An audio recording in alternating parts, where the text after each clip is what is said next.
Timeline, 5000 ans d'histoire, Richard Fremder. Les duels s'enchaînent, un Sicilien et un Éphésien se qualifient pour la finale, tandis que les vaincus se retirent pleins de honte et de douleur. Les vainqueurs affrontent l'un après l'autre les Phédros. Et il est bien plus frais que ses adversaires, il les met tous à terre, c'est lui le vainqueur, la foule envahit le stade pour le porter en triomphe, vous connaissez l'histoire. Mais voici que commence déjà la deuxième épreuve, celle du pugilat. Et là, c'est encore plus violent que la lutte, et les morts sont fréquents. Bon nombre de pugilistes ont perdu la vie avant d'avoir atteint un âge avancé, si bien que le règlement interdit au vainqueur de tuer son adversaire, sous peine de perdre son titre de champion et sa couronne, qui reviendrait alors automatiquement au vaincu, même mort. C'est grâce à ça, grâce à ces règlements qu'on sait qu'il pouvait y avoir des morts, parce qu'évidemment, sinon, ils ne seraient pas écrits, bien sûr. Presque tous les coups sont portés à la tête et au visage. Il est donc primordial de bien maintenir la garde haute. On ne cherche pas de style élaboré, il suffit juste de cogner et cogner le plus fort.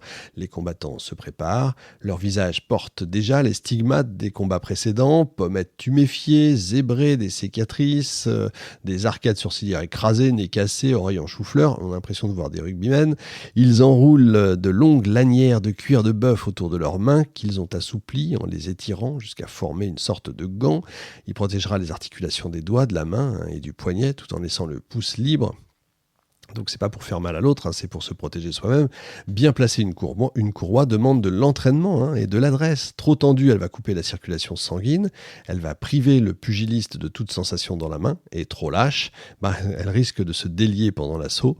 L'un des compétiteurs s'est assis au sol pour coincer sa lanière entre ses doigts de pied et la maintenir pendant qu'il enroule son extrémité autour des doigts de sa main. Un véritable travail de contorsionniste. Quand ils sont prêts, les pugilistes se placent sur le scama. Les arbitres veillent à ce qu'ils n'en sortent pas et empêchent le corps à corps, refuge privilégié des pugilistes quand ils sont épuisés. Le match n'a pas de durée limitée. Il se termine par l'abandon de l'un des concurrents, épuisé ou trop blessé ou mis définitivement hors de combat. Et le premier combat commence. Un Arcadien et un Thessalien se font face, jambes écartées, les mains ouvertes, bras repliés sur la tête ou derrière la nuque, prêts à la détente quand l'autre est tendu en avant. Prêts à parer les coups. D'abord, chercher à se mettre dos au soleil pour ne pas être aveuglé. L'Arcadien se montre plus agile grâce à son jeu de jambes, il se dérobe avec souplesse. Furieux, le Thessalien s'avance, cherchant à porter les premiers coups, mais son adversaire esquive en se jetant brusquement en arrière. Il réussit même à le frapper violemment à la joue. Le colosse redouble de fureur. Les spectateurs hurlent pour soutenir l'un ou l'autre athlète. Certains crient « le coup de la charrue ». Il s'agit d'un coup de massue porté violemment sur le sommet du crâne de l'adversaire pour l'assommer. L'Arcadien, qui a bien jaugé les forces de son rival et sa manière de combattre, déploie son bras et cherche les endroits sensibles. Il repousse adroitement toutes ses attaques et frappe tour à tour des deux mains. Son adversaire est obligé de s'arrêter pour vomir du sang noir. Ses joues sont déchirées, les mâchoires brisées, son visage est enflé déjà. L'Arcadien multiplie les fausses attaques et harcèle le Thessalien sans relâche.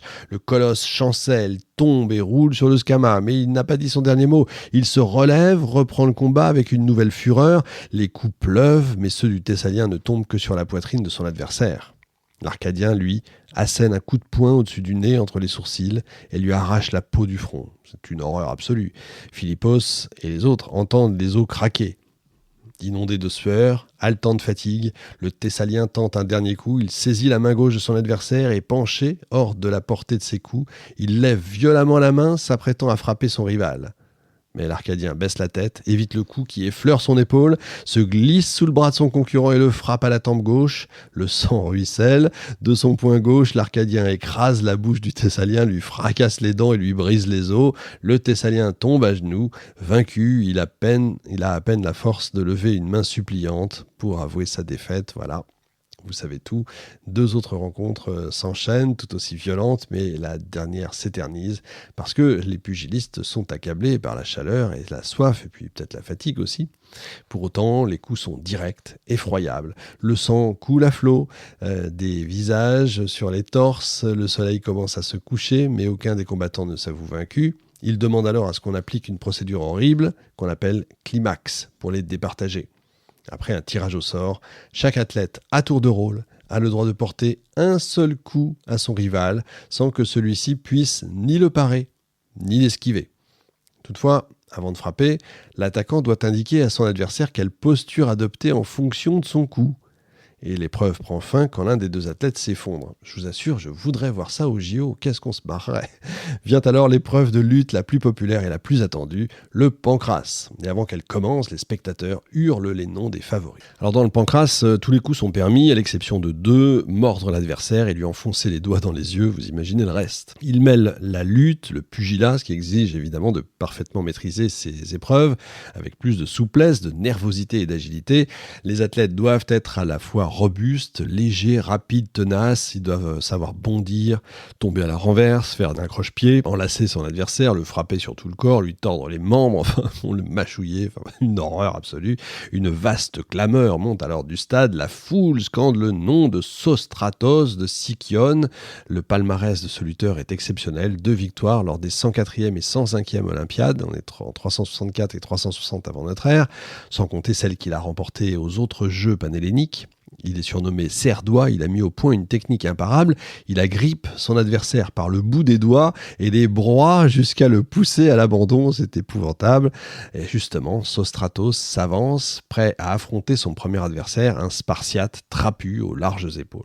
Les 2 hommes se placent sur le scama, dont la terre a été fraîchement remuée, aspergée d'eau, évidemment.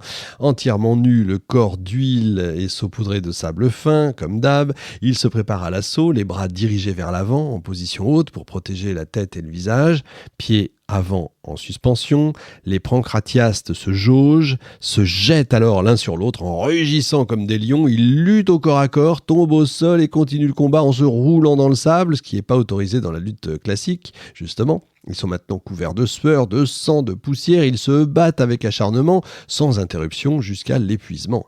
Seul l'abandon ou la mise hors de combat d'un des adversaires met la fin au combat.